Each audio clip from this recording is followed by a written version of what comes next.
एक राजा युद्ध में हार गया तो शत्रु सैनिकों से बचने के लिए गुफा में छिप गया।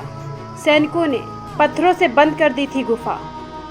लोग सफलता पाना चाहते हैं, उन्हें अंतिम पल तक हिम्मत नहीं हारनी चाहिए। जिस पल हम हार मान लेते हैं उसी समय हम असफल हो जाते हैं। ये बात इस कहानी के माध्यम से और अच्छे से हम समझेंगे। आइए दोस्तों, कहानी के अनुसार पुराने समय में एक राजा युद्ध में हार गया था। उसके सभी सैनिक मारे जा चुके थे। राजा किसी तरह अपनी जान बचाकर जंगल में भाग गया। सैनिक उसका पीछा कर रहे थे। वह बचने के लिए एक गुफा में छिप गया। सैनिक राजा को जंगल में खोजते खोजते उस गुफा तक पहुंच गए। गुफा के अंदर राजा को ढूंढा, लेकिन सैनिक उसे ढूंढ ना सके। बाहर आकर सैनिकों ने बड़े बड़े पत्थरों से गुफा बंद कर दी। गुफा बहुत गहरी थी। अंदर की ओर राजा छिपा हुआ था। वह काफी थक चुका था। भूख प्यास की वजह से बेहाल हो रहा था। उसके शरीर में ताकत भी नहीं बची थी।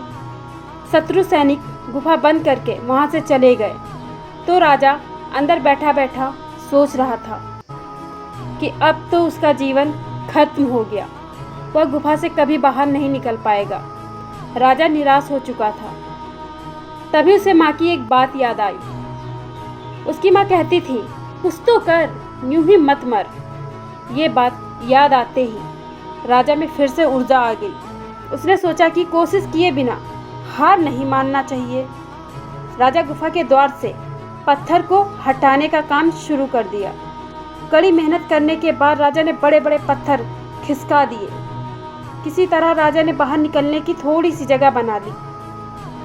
राजा गुफा से बाहर निकला और अपने मित्र राजाओं के पास पहुंच गया। मित्र राजाओं की मदद से उसने शत्रुओं को पराजित कर दिया और अपना राज्य वापस प्राप्त कर लिया।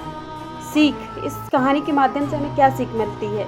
इस कहानी की सीख यही है कि हमें सफलता मिलने तक हार नहीं माननी चाहिए। जिस पल हम हार मान लेते हैं उसी समय हम असफल हो जाते हैं। तो दोस्तों, मिलेंगे किसी और मोटिवेटेड कहानी के साथ। तब तक के लिए आप अपना ध्यान रखिए और इस कहानी से प्रेरित होइए। अगर आपको लग रहा आप हार चुके हैं तो शायद यही टाइम है एक बार फिर से कोशिश करिए।